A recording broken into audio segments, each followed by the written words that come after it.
My children should have been born at the turn of the third cold current, but they choked on your oil and poison and excrement. Why we should live like this for just one day longer.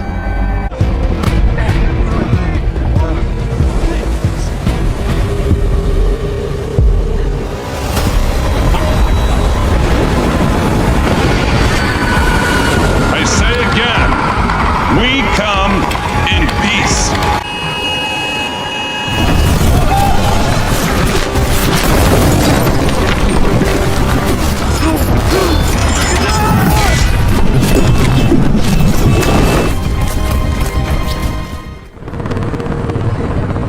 Called for calm as the cleanup operation. Near the coast, Kru kapal nelayan sedang bekerja keras. Setelah kapten melempar botol plastik ke air, para pria itu kaget mendengar suara gemuruh. Makhluk menyeramkan muncul dari tumpukan ikan dan kapten langsung menembak. Di London, Barclay terbangun karena ponselnya bergetar. Tapi itu bukan ponsel biasanya. Dia harus lari ke meja rias untuk ambil ponsel kerjaannya. Barclay kerja di United Nations Intelligence Task Force, yang juga dikenal sebagai UNIT. Setelah lihat pesan itu, Barclay buru-buru membangunkan anaknya, Kirby, dan jelasin kalau dia dipanggil buat urusan darurat kerja. Jadi mereka harus tinggal sama ibunya dulu untuk sementara waktu. Shersan Hana menggendong Barclay dan gak senang pas tahu dia mau nitipin anak mereka dulu. Waktu perjalanan, Kirby penasaran kenapa ayahnya kenal sama tentara. Jadi Barclay bikin alasan soal keamanan di tempat kerja karena Kirby nggak tahu pekerjaan aslinya. Mantan istrinya, Barbara, sambut Kirby dengan senang hati, tapi dia marah sama Barclay karena pekerjaannya selalu ganggu kehidupan orang lain.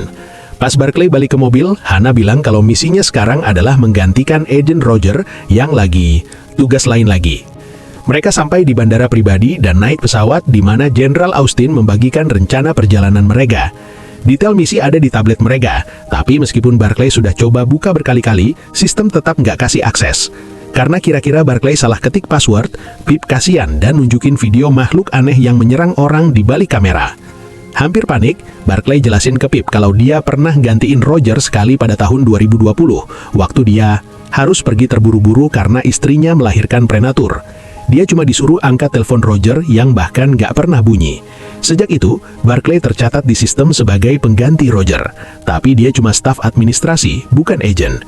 Pip sadar dia udah nunjukin video ke orang yang nggak punya izin, jadi dia langsung berhenti ngomong sama dia. Pesawat ninggalin kelompok itu di sebuah pulau. Di situ ada helikopter yang jemput mereka dan bawa ke Cala Escondida. Di sana, tim tentara unit udah siap. Mereka sedang mendirikan kemah dan menyiapkan senjata mereka. Tak lama kemudian, kelompok itu sampai di sebuah bangunan di pinggir desa, dan Austin menjelaskan bahwa penduduk desa tidak menginginkannya terlalu dekat dengan rumah mereka. Saat masuk, semua orang menjalani dekontaminasi sebelum bertemu kolonel yang memperkenalkan mereka pada monster yang dibunuh oleh nelayan itu. Mereka menggantungnya di dinding dengan harapan bisa menghasilkan uang dari monster itu sebagai atraksi. Unit melihat postingan itu di online dan menyatakan itu hoaks sebelum terbang ke sini untuk mengendalikan situasi. Austin ya juluki itu Homo Hakua, tapi seorang ilmuwan membetulkan bilang nama ilmiahnya Homo Spondil. Dia nemuin mutiara di pangkal leher makhluk itu, sama kayak semua Homo Spondil yang pernah ditemui unit itu sebelumnya. Tapi mereka masih nggak ngerti tujuan mutiara itu. Dia juga nyuruh semua orang buat nyelidikin. Sebelum pergi, Barclay ngeliat Homo Spondil itu dan membuat tanda salib. Di puncak tebing, kelompok itu bergabung dengan para tentara dan Austin bertanya-tanya apa yang dilakukan Homo Spondil di daerah yang dangkal seperti ini. Kolonel mengingatkannya tentang longsoran bawah air tahun 2020 yang memutus kabel komunikasi dan menyalahkan makhluk-makhluk ini. Lalu mereka menggunakan mesin untuk mengirim pulsa terjemahan sinyal yang suaranya sangat tinggi sampai membuat Barclay gemetar. Sekarang mereka harus menunggu jawaban. Malam itu, Barclay bertanya apakah dia bisa menelpon, tapi Hana menjelaskan kalau mereka belum bisa pakai ponsel. Barbara sudah mengirim pesan berkali-kali tentang masalah di sekolah Kirby, dan dia marahin dia karena lebih peduli sama pekerjaannya. Sementara itu, Pip dan seorang tentara lain lagi jaga malam buat badan Homo Spondil. Pas mereka ngobrol, mereka jalan beberapa langkah, terus sadar tanahnya sudah penuh lumpur. Awalnya mereka pikir cuma bocor biasa, tapi tiba-tiba tentaranya mulai tenggelam, dan mereka nyadar tanahnya ternyata berubah jadi lumpur semua. Pip jalan sedekat mungkin buat coba bantu dia. Tapi dia nggak bisa raih tangannya, dan dia juga mulai tenggelam. Akhirnya tubuhnya benar-benar tenggelam, dan dia mati tenggelam.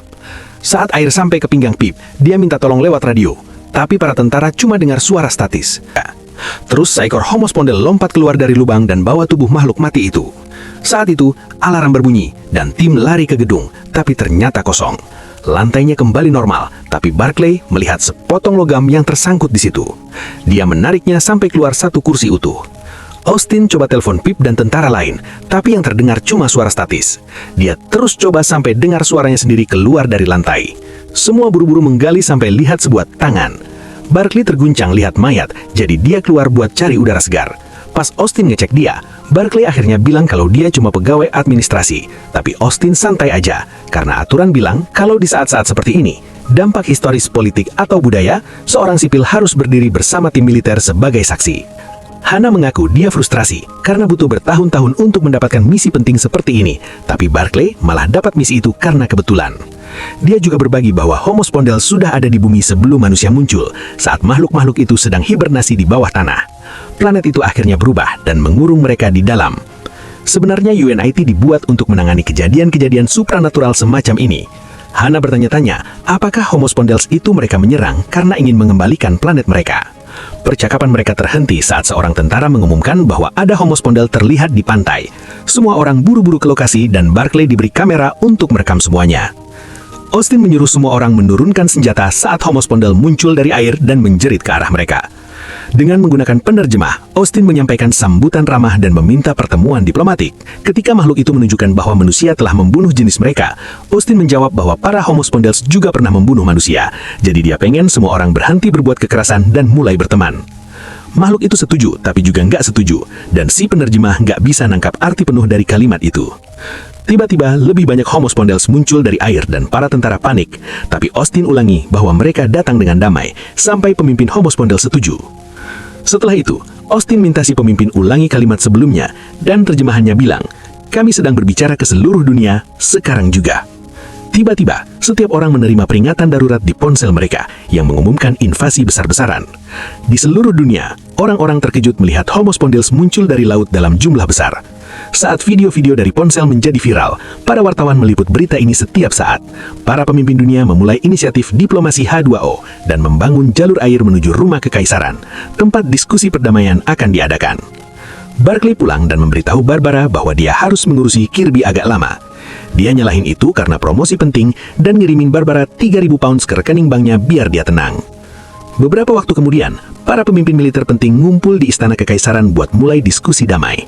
Pas ada drone paparazzi yang terlalu dekat ke jendela, seorang penjaga langsung nembak jatuhin. Untungnya, jendelanya terbuat dari kaca satu arah, jadi drone itu gak bisa ambil foto. Roger tiba-tiba masuk ke ruang utama dan teriak ke Barclay karena nyuri tempatnya di acara penting gini. Tapi, para tentara langsung mengusir dia dengan cepat. Insinyur lalu mengaktifkan sistem air untuk mulai mengisi tangki. Awalnya berjalan lancar, tapi nggak lama pipa pecah. Tim buru-buru menutup pipa yang bocor itu dan mengalihkan aliran air, supaya tangkinya siap tepat waktu. Tak lama kemudian, 4 homospondels masuk, diikuti 2 Pisamorphas dan makhluk yang lebih mirip manusia bernama Homorpha. Duta besar yang ditugaskan, Heinz, menyambut mereka, dan mesin penerjemah mulai bekerja. Tapi dia tiba-tiba dihentikan oleh Homorpha itu. Namanya Salt, dan dia bisa ngomong semua bahasa manusia. Heinz mengakhiri pidato sambutannya dengan cerita tentang tanaman yang tumbuh di Gunung Everest, titik tertinggi di planet itu. Salt merespons dengan membuat pengawalnya menjatuhkan pelur-telur mati anak-anaknya yang belum menetas, lalu menjelaskan kalau mereka nggak bertahan karena polusi dari manusia. Dia menolak menerima Heinz sebagai duta besar dan bilang dia cuma mau bicara dengan Barclay. Semua orang jadi bingung. Jadi Salt bilang Barclay sudah menunjukkan rasa hormat ke rakyatnya, dan dia menyentuh mutiaranya untuk memutar rekamannya. Dia melakukan tanda salib. Dia minta dia jadi duta untuk umat manusia. Dan setelah banyak penolakan dan keraguan, dia jawab, "Oke." Heinz mengumumkan pertemuan selesai dan para penjaga langsung membawa Barclay pergi. Komandan unit Kate menemui dia di ruangan pribadi dan tanya apakah dia pernah kontak dengan Homo Spondylus. Dia bersumpah tidak pernah. Kate memperingatkan kalau tim intelijennya sedang menyelidiki seluruh hidup dan keluarganya. Bahkan, beberapa tentara sedang menjemput Barbara dan Kirby. Barclay bersumpah dia nggak mau ini terjadi, tapi dia juga bilang kalau unit itu butuh dia sekarang. Pas Heinz keluar gedung, wartawan langsung ngumpulin dia, tapi dia nolak buat ngomong soal pemecatannya. Internet jadi heboh karena ada warga sipil rahasia yang ngambil alih perwakilan umat manusia, dan beberapa orang bilang makhluk aneh nggak seharusnya punya kekuasaan dalam politik mereka. Perdana Menteri juga nggak seneng sama ini dan minta Kate buat bilang ke Salt kalau mereka nggak setuju dengan pilihan. Di rumah kekaisaran, Kate memberitahu Salt bahwa panitia ingin dia mempercayai Heinz. Salt menunjukkan bahwa dia bicara soal kepercayaan, tapi ngotot mau ketemu dia secara pribadi dan minta bicara sama Barclay. Dia gugup bergabung dengan Kate di depan dan jelasin kalau dia bukan ahli, tapi Salt mau dia karena kebaikannya, bukan karena keahliannya. Salt setuju dan mengancam akan menghentikan negosiasi jika Barclay tidak hadir besok. Setelah itu, Barclay dibawa ke kendaraan lapis baja di mana dia bertemu dengan Kate. Dia bertanya-tanya apakah Kate akan membunuhnya. Lalu Kate menunjukkan pistolnya, tapi dia bilang itu cuma bercanda. Kate menjelaskan bahwa dia sudah bekerja keras untuk membangun dunia yang lebih baik untuk semua orang dan ingin mereka bekerja sama demi perdamaian. Barclay kemudian diantar ke hotel diplomatik di mana Jenderal Dominic diam-diam memotretnya di sebuah ruangan pribadi. Barclay ketemu lagi sama keluarganya dan mereka langsung heboh pas dengar kabar kerja barunya. Kirby sih nganggip itu keren, tapi Barbara malah khawatir soal kerjaannya dan Kirby yang bolos sekolah. Barclay mikir acara sejarah ini harus jadi prioritas dan dia bilang Salt itu cantik, bikin Barbara ngejek dia. Kate sama timnya ngulik setiap kata yang diomongin Salt. Dia terus-terusan bilang kita waktu pidato. Jadi mereka penasaran apa makhluk-makhluk itu punya kesadarannya. Di laboratorium, dua ilmuwan mulai memindai telur yang sudah mati. Mereka juga mengambil beberapa sampel dan salah satu ilmuwan mencuri satu dengan menyembunyikannya di saku. Nanti malamnya, ilmuwan itu bertemu Sir Keith dan memberinya sampel itu sebagai imbalan atas kewarganegaraannya, meskipun dia marah ketika sadar bahwa kesepakatan itu tidak termasuk ibunya. Setelah itu, Keith bertemu dengan Dominic dan seorang jenderal lain untuk menyerahkan sampel tersebut. Dia bekerja di industri energi dan inisiatif H2O memiliki peluang buat ngerusak semuanya. Dominic jelasin kalau mereka udah ngejalanin simulasi dan ada kemungkinan resesi, belum lagi orang-orang udah pada panik. Prioritas malam itu, Kate nerima pesan yang ngingetin dia kalau media sudah menemukan identitas Barclay. Keesokan paginya, para wartawan menunggu dia di luar hotel dan dia butuh tambahan pengawal buat perlindungan. Kate minta timnya untuk menyelidiki dan mereka cepat-cepat nemuin kalau Dominic yang membocorkan foto itu. Supaya wartawan tenang, Kate setuju ngizinin 50 wartawan masuk ke aula tapi nggak boleh siaran langsung. Pas pertemuan mulai, para penjaga kasih tahu Dominic kalau dia dilarang masuk dan langsung diusir. Barclay gemetaran sementara Kate dan Austin ngasih dia sebanyak mungkin saran secepat yang mereka bisa dalam beberapa menit saja. Tangki diisi ulang dan Salt kembali bersama para pengawalnya. Barclay menyapa, lalu Kate mengingatkannya untuk membaca pidato yang sudah mereka siapkan untuknya. Dia minta maaf atas kejadian dengan telur-telurnya, dan Salt bertanya apakah dia seorang ayah. Setelah dia bilang iya, Salt menerima permintaan maafnya. Kemudian Salt minta segelas air dari sungai dan menolak bicara lagi sampai dia mendapatkannya. Para tentara berlari ke sungai dan membawa segelas penuh air yang warnanya sangat coklat. Salt minta Barclay untuk meminumnya. Dan Kate langsung bilang ke dia, jangan lakukan itu karena bisa membunuhnya. Timnya menulis pesan supaya dia bilang bahwa pemerintah sadar akan krisis polusi dan sedang mengatasinya. Tapi Salt memotong dan bilang dia mau kata-kata asli dari dia, bukan omongan kosong politik. Kate ngotot dia harus ikutin skrip, tapi Barclay capot alat dengarnya. Dia mengakui kalau masyarakat itu bodoh dan planet ini hampir hancur. Dia ngamuk ngomong tentang manusia yang cuma jalanin rutinitasnya, mikir itu bukan urusannya, masalah dan bukan salah mereka. Anak-anak memang tahu, dan dia ingin mulai mendengarkan mereka hari ini. Salt bilang Barclay adalah manusia favoritnya, membuatnya tertawa. Namun Austin dan Hannah tidak terkesan. Setelah pertemuan, banyak warga sipil bersorak untuk Barclay di luar hotel. Dia bilang ke keluarganya bahwa dia merasa luar biasa dan mereka bangga padanya. Dia mengaku ke Kirby bahwa dia berharap dulu sudah lebih cepat mendengarkan mereka. Di TV, para reporter terus membicarakannya dan menyebutnya penuh semangat. Barbara bertanya tentang Salt dan Barclay yang sadar kalau dia cemburu. Sementara itu, Austin bilang ke Kate kalau komite H2O udah bikin model baru buat regulasi lingkungan. Dia juga ngasih tahu kalau pemerintah Prancis minta Dominic boleh masuk ke ruang pertemuan. Kate bilang mereka punya bukti pengkhianatan Dominic, tapi sayangnya dia punya pengaruh besar jadi mereka nggak punya pilihan lain. Tim sekarang lagi mempelajari jaringan miselium, yaitu benang jamur yang menghubungkan tanaman-tanaman tertentu. Mereka percaya itu apa yang mungkin digunakan Homo spondil untuk berkomunikasi dengan mutiara sebagai titik penghubung. Malam itu, Barclay melihat gambar rahasia tentang bagaimana kota-kota Homo spondil dulu sebelum manusia mengambil alih. Kirby mengganggunya karena mereka nggak bisa tidur dan mengaku khawatir soal keselamatan Barclay. Barclay meyakinkan mereka bahwa dia akan baik-baik saja dan mengingatkan kalau besok mereka bakal dipindahin ke rumah aman. Keesokan paginya, para wartawan lagi-lagi mengerumuni Barclay dan dia hampir nggak bisa menghindar dari mereka. Pertemuan baru dimulai dan Barclay memberitahu Salt bahwa pemerintah menjanjikan pengurangan kontaminasi sebesar 50% pada tahun 2065. Salt ingin tahu kenapa butuh waktu selama itu. Jadi Barclay menjelaskan bahwa butuh waktu untuk mengumpulkan sumber daya guna mengatasi masalah ini. Salt bilang 40 tahun itu nggak bisa diterima, dan Barclay menunjukkan bahwa mereka sudah menunggu selama jutaan tahun, jadi 40 tahun lagi nggak seberapa. Ini bikin Salt marah, dia mulai menyebutkan semua cara kontaminasi itu menyakiti orang-orangnya.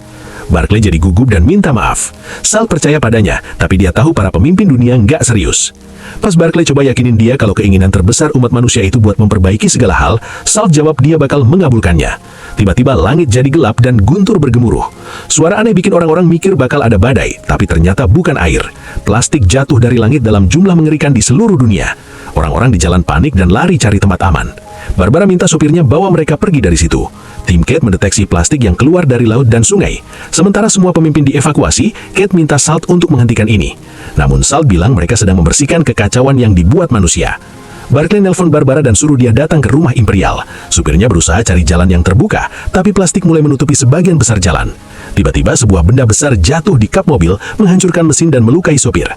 Barbara suruh anaknya lari, jadi Kirby keluar dari mobil dan harus menghindari ban yang berguling. Barbara memeriksa sopirnya, tapi dia sudah meninggal. Dia menelpon Barclay dan menyuruhnya mencari Kirby di jalan. Lalu dia juga mulai berlari. Barclay buru-buru keluar dan mencari Kirby. Dia melihat mereka hampir tertimpa jangkar yang jatuh, jadi Barclay langsung menjatuhkan Kirby untuk menyelamatkan mereka tepat waktu. Barbara kemudian bergabung dengan mereka dan seluruh keluarga berlari bersembunyi di rumah Imperial. Austin melihat kejadian ini sebagai deklarasi perang dari Homo spondyles. Semua saluran TV di seluruh dunia meliputnya. Hujan plastik dan orang-orang di internet bilang kalau Homo spondyle pengen manusia mati. Semua pemerintah ngumumin kalau jalanan gak aman dan nyuruh warga buat tetap di dalam rumah. Akhirnya hujan plastik berhenti dan sekarang semua sampah dari laut, termasuk Titanic, nutupin tiap kota di dunia. Tagihan kerusakannya sampai ratusan miliar. Tapi pemerintah bilang mereka udah siap-siap buat perbaikan. Seorang mantan pemimpin politik bilang kejadian ini adalah panggilan untuk bertindak dan mikir manusia harus bersatu melawan Bondiles tunawisma. Saat pertemuan berikutnya, Barclay bilang ke Salt kalau mereka mendekati kongres ini dengan itikat baik, tapi tindakan mereka malah membahayakan proses diplomasi. Dia bersumpah mereka nggak mau perang, tapi Salt bilang perang itu udah dimulai lama banget dan manusia yang mulai. Jadi dia cuma balikin apa yang memang milik mereka. Kata-kata politik yang gak jelas muncul di layar, dan Barclay memutuskan untuk mengabaikannya lagi. Dia mengakui kalau Homo spondyles lebih pintar dari manusia, dan paham kekhawatiran mereka. Tapi sekarang orang-orang udah terluka dan takut. Dan ketika manusia takut, mereka melakukan hal-hal buruk. Kate memaksa dia untuk membaca lagi. Jadi Barclay bilang PBB menuntut perjanjian damai selama pembicaraan ini berlangsung. Salt setuju dengan 3 syarat. Pertama, pencemaran lautan dan jalur air harus dihentikan segera. Kedua, penetapan batas wilayah secara resmi, yang berarti Homo spondyles ingin menguasai seluruh lautan dan jalur air. Orang-orang tidak diperbolehkan bepergian dengan kapal karena mereka berevolusi untuk hidup di darat. Dia juga menyebutkan langit dan melarang pesawat terbang, bilang kalau udara di atas laut itu juga bagian dari laut. Pemimpin-pemimpin yang hadir mulai panik dan jelasin kalau dunia modern bergantung pada impor, termasuk makanan. Tapi Salt gak mau dengerin siapapun kecuali Barclay dan teriak suruh mereka berhenti. Tiba-tiba, tubuhnya berubah jadi tubuh laki-laki dengan suara laki-laki. Barclay minta maaf dan suruh semua orang duduk dan diam. Waktu Salt balik ke tubuh sebelumnya, Barclay jelasin kalau orang-orang takut dan mereka khawatir apa yang mereka nggak ngerti, tapi bukan maksud mereka buat menyinggung. Terus, Salt minta syarat ketiga dengan menyentuh mutiaranya supaya peta muncul di setiap layar. Ada titik di tengah laut yang ditandai, dan Barclay sadar dia mau sisa pertemuan dilakukan di bawah air. Salt pengen mereka buktiin komitmen mereka buat damai dan kesetaraan dengan ketemu mereka di dunia mereka. Tim Kate ngulik titik itu dan nemuin itu adalah Palung Romawi, salah satu jalur air terdalam di planet ini. Kedalamannya 25.000 kaki dan 5 mil ke bawah. Kapal selam sudah hancur dalam waktu kurang dari setengah itu. Kate minta Barclay jangan jawab, tapi dia bilang ke Salt kalau dia setuju sama semua permintaannya. Jangan lupa subscribe dan nyalain notifikasi supaya kamu bisa nonton video-video kayak gini lagi. Makasih udah nonton.